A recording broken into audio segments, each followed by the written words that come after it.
What? I don't even know where to start with this question. This is so hard.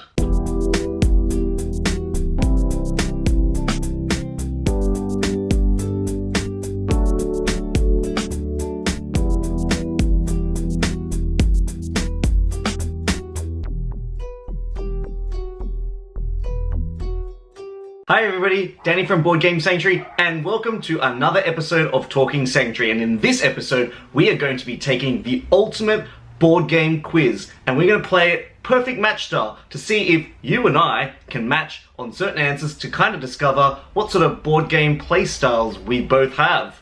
Let's get to it, and let's get the questions rolling. How this quiz is going to work is basically you'll be presented with a range of A and B style questions where you've got to pick one or the other. No indecision in this quiz. So the first question off the rank is, do you prefer A, a board game with a good story, or B, a board game with a good strategy? Lock your answer in. I think I would definitely pick a board game with a really good strategy, just because I love crunching the numbers, kind of working my tableau a little bit and building engines, using dice to try and create combos. There's something really satisfying about playing a game that feels like a Euro, where you're competing for different objectives and then trying to develop a strategy that helps you to achieve those goals. And I think what really brings me to those Euro style games quite often is basically the challenge of trying to beat my last score, trying to beat my last performance in the game, or trying to find that right avenue or pathway to that ultimate goal of getting as many victory points as possible. I also like games where players are presented with really tough choices, so games where you might have two decisions to make and you really need to execute both of those decisions. One of my favorite games that I like to delve into is Grand Austria Hotel. The fact that you're drafting dice and then you're also putting the guests into certain rooms with certain colors and trying to build little bonuses and combos by connecting colors together. Grand Austria Hotel is probably one of my favorite dice/Euro games that I own in my collection. Question number 2 is, and I don't even know where to start with this question. It is probably the most simplest question, yet probably the hardest one for me to answer. When you pick a color to play as in a board game, do you prefer to pick A, red, or B, blue? Despite the fact that this question is so simple, choosing the color is so important in a game. You know, it might be the difference between using a brighter colored piece that allows you to see all of your actions, or a darker piece that kind of hides in the shadows. I am definitely someone who chooses blue.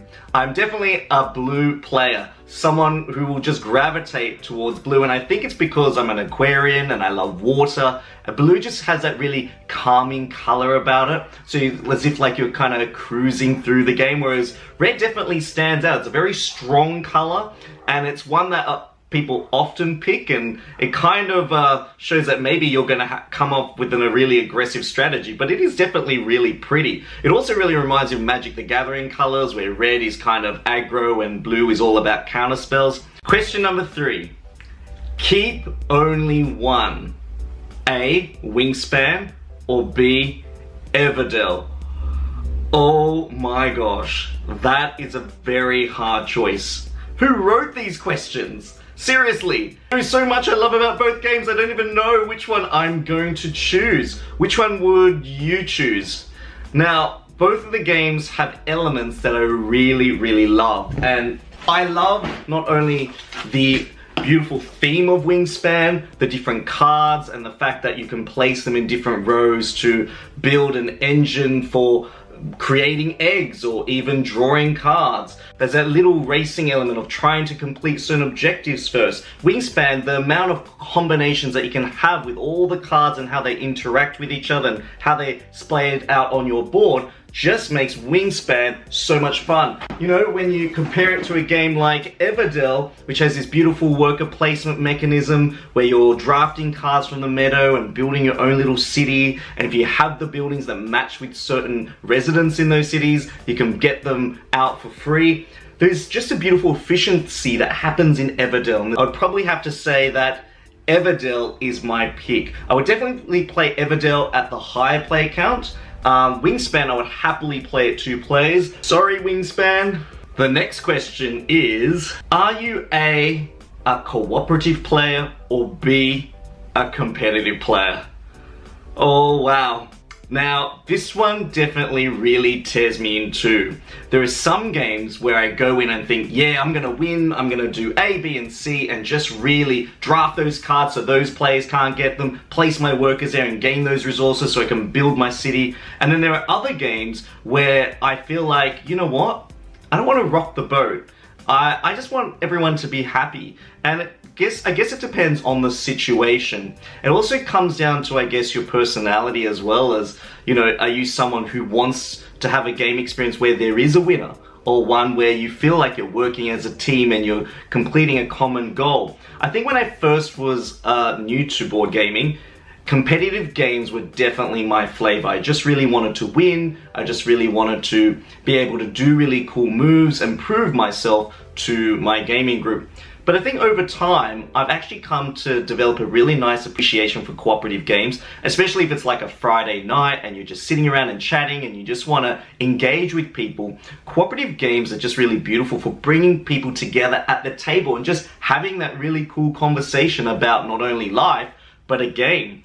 Oh, this next question is a juicy one. If you were to introduce one of these games for new board gamers, so i.e. people who have never played board games before, would you introduce Catan or Ticket to Ride? Wow. I consider both of them really great games to introduce to players, but it does, I think, depend on who you're introducing them to.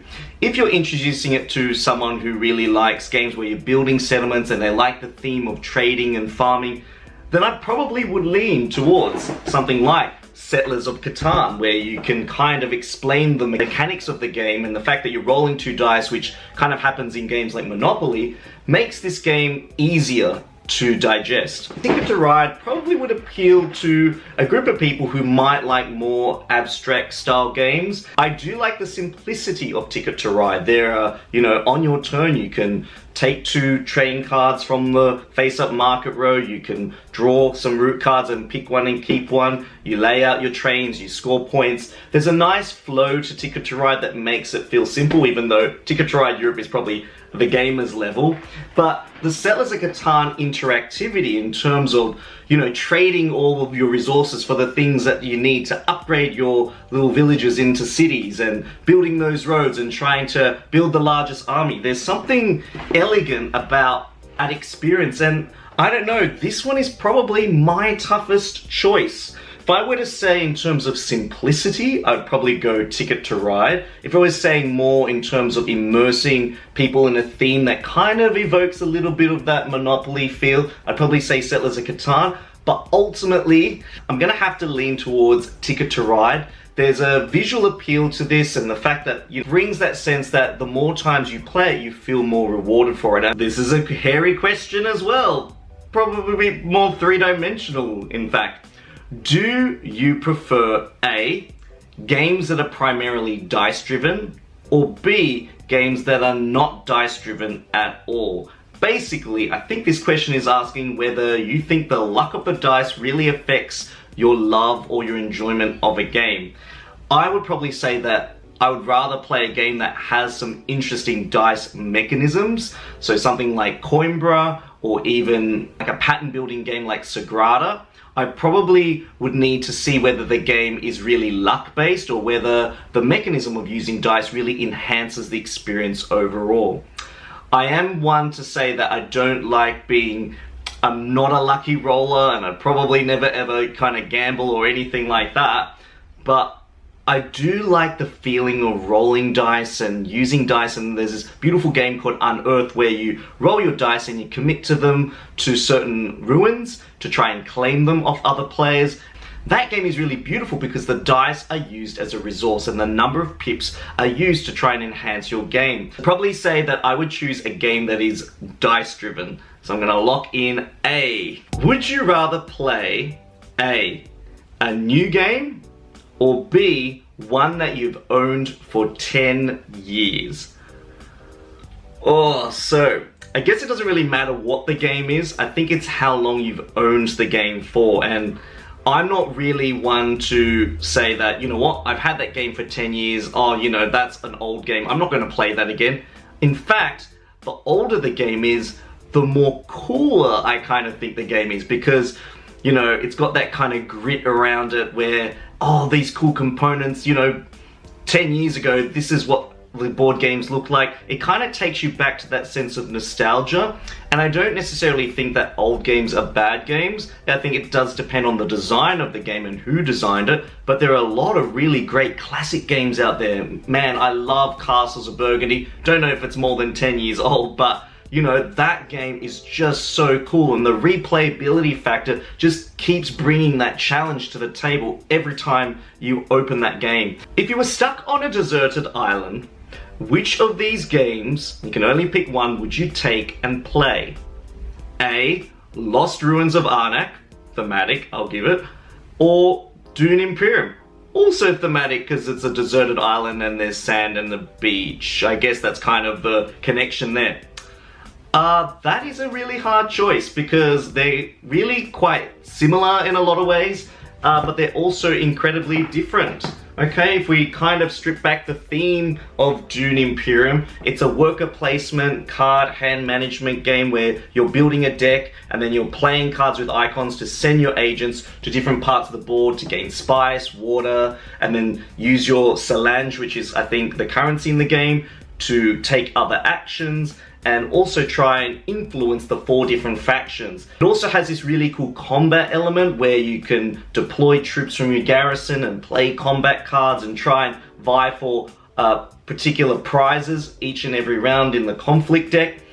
This just has a beautiful sense of synergy to it. I guess in comparison, more exploratory archaeological themed game, Lost Ruins of Arnak, this is all about building a deck. And then it has also got worker placement where you're deploying workers, playing cards, and you're traveling further and further out on the board based on the different modes of travel that you acquire into your deck. There's different artifact cards that you can get to try and improve your deck's ability and efficiency. There's a whole research and tech track where you're trying to move up the track as quickly as possible to gain bonuses. Don't make me choose! This is so hard! But I think I would have to lock in Dune Imperium. The mechanics in Dune Imperium just kind of click a little bit better. Next question is, which would you prefer? A, to play a really heavy Euro, or a 20 campaign dungeon crawling game experience? What? That's crazy. I don't know. I think I would probably choose a really heavy Euro, something like Kanban or the Gallerist, where there's a lot of rules, but there's a lot of moving parts, kind of like playing on a switchboard. I don't know, I feel like a campaign experience is fun, and I love the miniatures and the potential for different character and story arcs and opening boxes, something like Gloomhaven, for example, or the Seventh Continent. But I don't know, I'm just really drawn to how things fit together and puzzles and how they work. So I definitely think a really heavy Euro is probably where I'm probably leaning towards. And there's one game that I'm playing at the moment called Tekenu, which, yeah, it is so cool. This Egyptian themed game with an obelisk that spins around, and depending on where the dice are, they have certain effects. Oh, beautiful game. And the lucky last question to round this out is, do I prefer to A, game with friends, or B, game alone? What sort of question is that? Well, I guess there's different situations where you might want to play something solo. So something like Sleeping Gods is probably something you want to play by yourself. But you know, I definitely think that I'm drawn to, you know, playing with friends, playing with family, playing with, you know, the people that I love. You know, gaming is all about, for me, relationships and connections, and just want to connecting with people and just sharing that enjoyment and excitement over and over again. Definitely gaming with friends for sure. So how did you find that quiz? It was pretty difficult, wasn't it? I think I found it super challenging. I think a part of me is torn. One side likes Euros and the other side likes dungeon crawling. I don't know, I think I'm gonna have to play all of them. Please let me know in the comments below. I'd love to see what sort of answers and thoughts you might have. Do you have any other questions for a future board game perfect match quiz? I'd love to see them and read them. If you really liked this video and really enjoyed it as much as I did, please give me a like and subscribe, and I look forward to bringing you some more cool board game content in the near future. This is Danny signing out. I'll see you guys on the flip side. Goodbye.